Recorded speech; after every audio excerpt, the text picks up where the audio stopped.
Mpango wa kumtorosha kiumbe hatari zaidi ulikuwa umefanikiwa na tayari daktari alikuwa anampatia maelekezo Gayaz na kumwambia kwamba bidada atakwenda kumpa maelekezo yote namna ya kuweza kumhudumia huyo kiumbe. Hasa ile mzee Gayaz anamuona huyo kiumbe kwa mara ya kwanza, alijikuta mpaka na sesemka, akaogopa sana, akarudi nyuma, lakini kumbe kiumbe alikuwa ni mpole tu. Ni walinzi wanafika walikuwa wamechelewa sana, kwani tayari gari ilikuwa inaondoka katika hilo eneo. Walijaribu kufyatua baadhi ya risasi lakini ilishindikana. Mkuu wa kitengo anarudi ndani, ndio anagundua kwamba hata kiumbe amepotea. Aisee, kesi ilikuwa nzito sana. Lakini huku nyumbani wamemtua yule kiumbe na wamemuweka katika lile beseni la kuogea bafuni, kwa sababu asili ya huyu kiumbe anataka sana maji muda wote, na tena aliongeza chumvi nyingi katika hayo maji, kwa sababu daktari alisema kadri chumvi itakavyokuwa nyingi ndivyo ambavyo huyu kiumbe atakuwa anapumua kwa urahisi. Sasa mkuu wa kitengo akawa anatoa taarifa makao makuu kwamba yule kiumbe ameweza kupotea. Aliambiwa kwamba tunakupatia masaa 24 kiumbe huyo au amepatikanika, la sivyo utakufa. Na bidada katika tarehe zake za mipango ameandaa tarehe 10 kwamba ndio siku hiyo atakwenda kumtoa huyo kiumbe, kwa sababu siku hiyo mvua itakuwa inanyesha, kwa hiyo kiumbe atarudi baharini kiurahisi kabisa. Sasa bidada Elisa alirudi katika ofisi yake kama kawaida ili asiweze kushtukiwa kana kwamba ameweza kumuiba yule kiumbe. Kesi imekuwa nzito hapa ndani, lakini huku nyumbani mzee Gayaz ndio ameachiwa yule kiumbe aweze kumsimamia. Alikuwa anamwangalia huku anamchola, lakini kwa bahati mbaya mzee baba akapitiwa na usingizi, huyo akawa amelala. Yule kiumbe akatoka katika lile beseni na kiumbe akaanza kuzunguka mule ndani, lakini aliogopa sana mara baada ya kumuona paka. Mwisho wa siku akamshambulia yule paka na kuweza kumla. Gayaz anakuja kushtuka na gundua kwamba paka wake ametafunwa na mwamba. Alikasirika sana. Sasa yule kiumbe wakati anarudi katika beseni lake ndo akamkwangua mwamba Gayaz kidogo katika mkono. Bidada Lisa anakuja baadaye anagundua kwamba Gayaz ameumia mkononi, lakini mge Gayaz akasema kwamba yeye yuko sawa tu, ila atafuta huyo kiumbe kwa sababu ameelekea upande wa chini, na huku upande wa chini kuna ukumbi wa movie. Basi bidada moja kwa moja akaelekea huko na kumkuta huyo kiumbe anatazama movie kwa utulivu sana, na kwa sauti ya upole sana bidada Elisa alimbembeleza huyo kiumbe kurudi naye kule nyumbani kwake. Basi huyo kiumbe akatii na kurudi naye, kisha akaanza kumpa maelekezo kwa kumwambia kwamba kumzuru paka ni vibaya, lakini pia kumzuru Gayaz ni vibaya zaidi. Huyu kiumbe alijisikia vibaya, akamfuata Gayaz, akamgusa mkono wake, na kisha baada ya hapo ni kama vile alikuwa anafanya ibada fulani hivi. Ilipofika mishale ya usiku, bwana Gayaz kutazama mkono wake ndio akagundua amepona kabisa yani. Lakini mishale hiyo hiyo ya usiku, wakati bwana Gayaz huko anashuhudia uponyaji, pia bidada alikuwa yuko jirani kabisa na huyu kiumbe. Alafu huyu kiumbe akaanza kumgusagusa kidogo bidada katika kifua. Bidada ni kama akaanza kuingia laini na katika mitego ya huyu kiumbe, lakini ghafla akawa amejishtukia hivi akaondoka pale. Lakini bidada baada ya kufikiria kwa muda mrefu, mdogo yeye mwenyewe akaanza kusaula, na huyu akawa ameelekea chumbani kwa yule kiumbe. Nini ambacho kilijili tunakutana kesho yake hapa kazini. Fiki yake na bidada Elisa alishangaa kuona kwamba alikuwa na furaha mno, yani si kawaida kabisa Elisa kuwa na furaha kiasi kile. Akaanza kujiuliza kuna shida gani hapa. Bidada Elisa akamwambia rafiki yake kwamba jana nimelala na yule kiumbe. Rafiki yake alishangaa, yani kile kiumbe umelalaje nacho? Akasema kinajua so poa yani.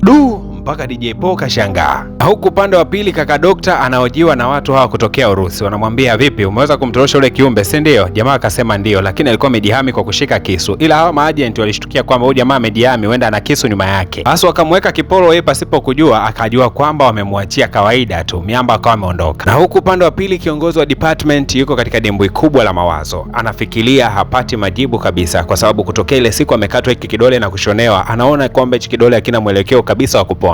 Na bidada Elisa akawa amenogewa. Kila zikifika nyakati za jioni akirudi kutoka kazini, basi anampa orodha yule kiumbe. Bana we, michezo hii ikawa inaendelea. Wanajaza lile bafu lao kwa maji, mwisho wa siku wanaendelea na michezo yao. Hasa bafu limejaa bwana we, mpaka maji akawa yanachuruzika kuelekea katika ule ukumbi wa filamu ambao uko chini kidogo ya hii nyumba yao. Basi maji akawa yanaangukia mwamba mmoja huko kutazama movie, anashangaa maji yanamwagika. Akaenda kulalamika kule juu, mbona umefungulia maji yanamwagikia huku chini? Gayaz akajitetea sana. Sasa Gayaz ikabidi kwenda kuangalia ni kwa nini maji yanamwagika yanatiririka kiasi kile. Na mzee Gayaz hakuamini kabisa macho yake. Alikutana na bidada Elisa akiwa ndo kwanza anafanya mambo yake na huyu kiumbe. Akajiuliza huyu mzee, kama bidada alikuwa na hamu kiasi hicho, si bora angenishtua hata mimi ningemsaidia kuliko anakwenda kwenye viumbe vya ajabu kiasi hiki jamani. Tarehe 10 ambayo bidada alikuwa ameiandika ya kumrudisha huyu kiumbe katika bahari ikawa imeweza kufika. Sasa bidada amefika katika kando ya bahari, kiumbe anagoma kuingia ndani ya maji. Kuna vitu anataka bana. Bidada akaelewa nini ambacho kiumbe anataka. Moja kwa moja mpaka kitandani. Wakaenda kupiga show kama kawaida tena. Huku upande wa pili mkuu wa kitengo amepewa masaa 36 tu ahakikishe anampata yule kiumbe, la sivyo aache kazi kabisa, ndo atakuwa amefukuzwa mazima. Hasa bidada Elisa huku nyumbani penzi limekolea vibaya mno, mpaka kilala nyakati za usiku anaota akiwa anacheza na huyu kiumbe mbele ya watu wengi sana, lakini aligundua kwamba ndoto yake haiwezi kutimia kwa sababu huyu kiumbe hawezi kuruhusiwa kudeti na binadamu. Huku upande wa pili mkuu wa kitengo yuko kuzurura mitaani, amepewa masaa 36 tu. Sasa akapita mpaka kwenye ile nyumba ya dokta, akawa na wasiwasi kwamba huenda dokta amehusika katika kumtorosha yule kiumbe. Hasa kwa kuwa dokta alikuwa anawindwa sana na wale watu kutokea Uruthi, wakawa wamefika wakati huo na kuanza kumshambulia kwa risasi, dokta akaweza kuuliwa. Hili jambo lilimshangaza sana mkuu wa kitengo, ambaye akahisi huenda dokta yuko juma ya jambo fulani ambalo ni la siri kidogo, na akataka kulipeleleza jambo hilo ni lipi liweza kusababisha dokta aweze kuuliwa. Na dokta wakati anaendelea kukata roho, basi moja kwa moja kiongozi akamfuata pale na kuanza kumwambia kwamba niambie ni wapi yule kiumbe alipo, lakini jamaa akasema mimi bana nilikuwa ni mtafiti tu, sijui yule kiumbe wapi alikoelekea. Yule mwanamama Zelda mfanya usafi ghafla tu akajikuta ameweza kutokewa na bosi wake ambaye ni kiongozi mkubwa sana kule katika masuala ya upelelezi na utafiti. Amekujaje nyumbani kwake? Kuna shida gani? Mwamba hakuwa na maneno mengi, alisema anachotaka kufahamu ni wapi kiumbe yule mmempeleka. Basi mwanamama akasema hajui jambo lolote lile. Hasa mshikaji akaanza kufoka kwa sauti kubwa sana. Kumbe mume wa bidada alikuwepo humo ndani. Alipomsikia Mwamba anafoka na namna jamaa alivyokuwa na sura ya kikatili, mpaka mume mtu akaanza kutetemeka. Mume bana kwa uoga akalopoka, akasema nilimsikia mke wangu anaongea na Elisa kwamba amuhifadhi vyema ule kiumbe ama tarehe zake za kuweza kumrudisha baharini zimefika. Ndio kitu ambacho nilisikia wanaongea. Kwa hiyo hao ndio wamemteka huyo kiumbe. Kiongozi wa department akasema wewe ndio mume sasa. Wewe ndio mume unayestahili kuwepo katika dunia. Kwanza akampatia mkono wa shukrani. Kisha baada ya hapo jamaa kaondoka haraka sana anaelekea kwa bidada Elisa. Zelda akampigia Elisa na kumtahadharisha kwamba kiongozi anakuja nyumbani kwako kuja kumchukua huyo kiumbe na ana hasira mno. Bidada akafanya utaratibu wa kumtorosha yule kiumbe, akamtoa katika lile eneo na akamficha sehemu fulani hivi. Sasa huko kiongozi ndo anafika, akaanza kwanza kupiga mlango kwa mguu.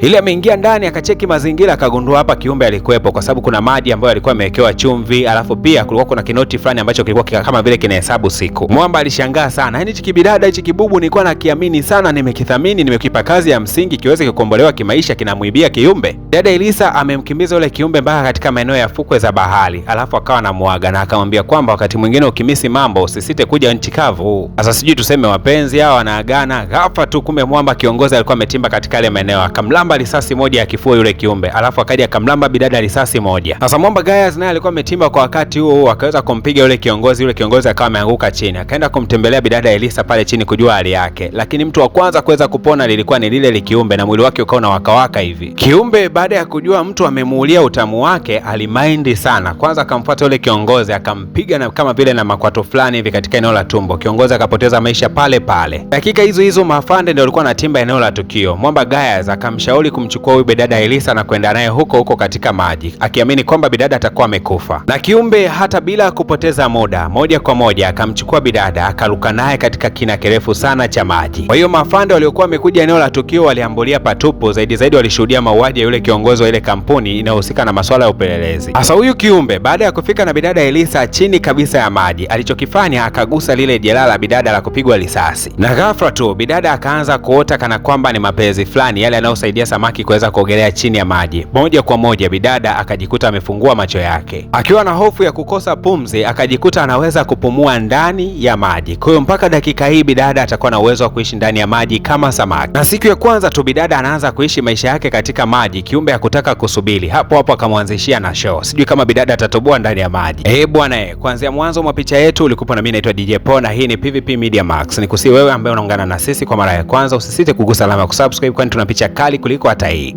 Hivi unajua kuwa PVP Media Max katika kitengo chake cha IT wanatoa huduma ya kuuza channel za YouTube ambazo zimekuzwa na PVP Media Max, lakini pia wanatoa huduma ya kukuza channel kutokea subscriber 0 mpaka subscriber 1000 ndani ya siku moja tu. Alafu ile changamoto inayowatesa wengi kufikisha masaa 4000, basi changamoto hiyo inatatuliwa ndani ya siku 2 tu, kama tu ukishirikiana na PVP Media Max. Mamia ya watu wameshashtukia mchongo na watu wanatengeneza mkwanja mzito. Kama ujui utafungua channel ya YouTube na uelewi nini cha kwenda kufanya, tunafundisha namna ya kutumia AI, yaani video ambazo unatengeneza wewe mwenyewe pasipo hata kuweka sauti yako wala picha. Hizi video zinajitengeneza zenyewe kwa kutumia maandishi tu. Nilidhani radi inagonga juu ya paa mpaka niliposikia ikigonga chini ya ardhi, na pale kwenye maji ya barabarani kitu kilining'inia kama kamba, lakini kilikuwa ni ngozi ya nyoka imeandikwa limeandikwa jina langu. Kuanzia siku hiyo, pesa zilianza kutoka sehemu ambayo haiwezi kutoka pesa: kaburini. Mbona hii ni zaidi ya ofa? Yaani unajifungulia akaunti ya YouTube, baada ya hapo inakuzwa mpaka kufikia vigezo ndani ya siku moja, kisha baada ya siku 2 inatimiza masaa, siku ya 3 unafundishwa namna ya kutengeneza content. Alafu kilaini tu ukiwa nyumbani unatengeneza mkwanja mzito. Wewe bwana wewe, upewe nini? PVP Media Max ni zaidi ya burudani na ni zaidi ya ajira. WhatsApp katika namba yetu ya simu ni 0622113984. Huduma zetu ni gharama nafuu kabisa. Kwa shilingi 100,000 tu unatengenezwa channel na kukuziwa. Kumbuka, ofa hii itakapoisha gharama itakuwa kubwa zaidi. Wahi sasa, ipatia huduma yako, tengeneza ajira yako binafsi.